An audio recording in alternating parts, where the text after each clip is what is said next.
नमस्कार दोस्तों, स्वागत है आपका हमारे चैनल कुंडली टीवी पर। दोस्तों, रसोई घर को घर का सबसे महत्वपूर्ण हिस्सा माना जाता है। वास्तु शास्त्र के अनुसार किचन केवल खाना बनाने की जगह नहीं होता, बल्कि यह घर की ऊर्जा, स्वास्थ्य और समृद्धि से भी जुड़ा माना जाता है। कहा जाता है कि रसोई में रखी हर चीज और उसकी दिशा घर के वातावरण पर गहरा प्रभाव डालती है। लेकिन आजकल मॉडर्न किचन के दौर में जगह बचाने और डिजाइन को आकर्षक बनाने के लिए बहुत से लोग सिंक और चूल्हे को एक ही स्लैब पर बनवा लेते हैं। देखने में यह सामान्य और सुविधाजनक लग सकता है, लेकिन वास्तुशास्त्र में इसे बड़ी गलती माना गया है। माना जाता है कि सिंक और चूल्हे को एक ही स्लैब पर रखने से कई तरह की परेशानियों का सामना करना पड़ सकता है। वास्तुशास्त्र में कुछ उपाय बताए गए हैं, जिनके जरिए बिना तोड़-फोड़ के इस दोष को दूर किया जा सकता है। ऐसे में आज की इस वीडियो में इसी के बारे में जानते हैं। तो चलिए शुरू करते हैं। सबसे पहले बात करें कि इसे शुभ क्यों नहीं माना जाता। तो मान्यता है कि चूल्हा अग्नि तत्व का प्रतीक होता है, जबकि सिंक जल तत्व से जुड़ा माना जाता है। ऐसे में जब जल और अग्नि एक साथ या बहुत पास होते हैं, तो घर में ऊर्जा का टकराव पैदा होने लगता है।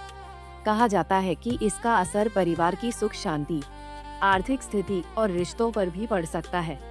कई बार घर में बिना वजह तनाव, खर्चों में बढ़ोतरी, पति पत्नी के बीच विवाद और कामों में रुकावट जैसी समस्याएं भी देखने को मिल सकती हैं।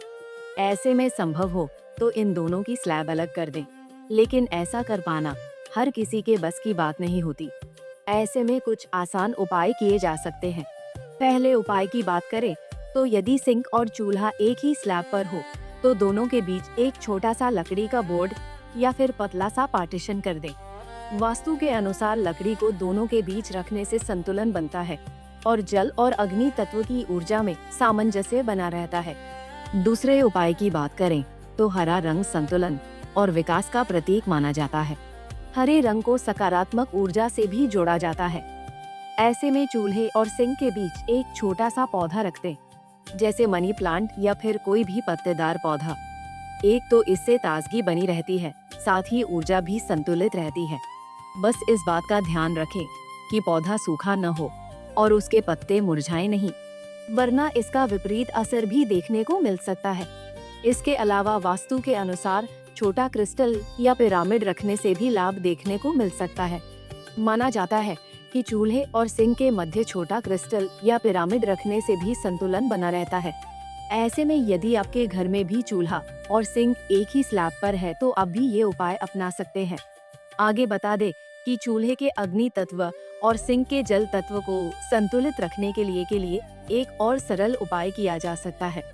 जिस समय चूल्हे का इस्तेमाल नहीं किया जा रहा हो, उस समय उसे ढककर रख दें।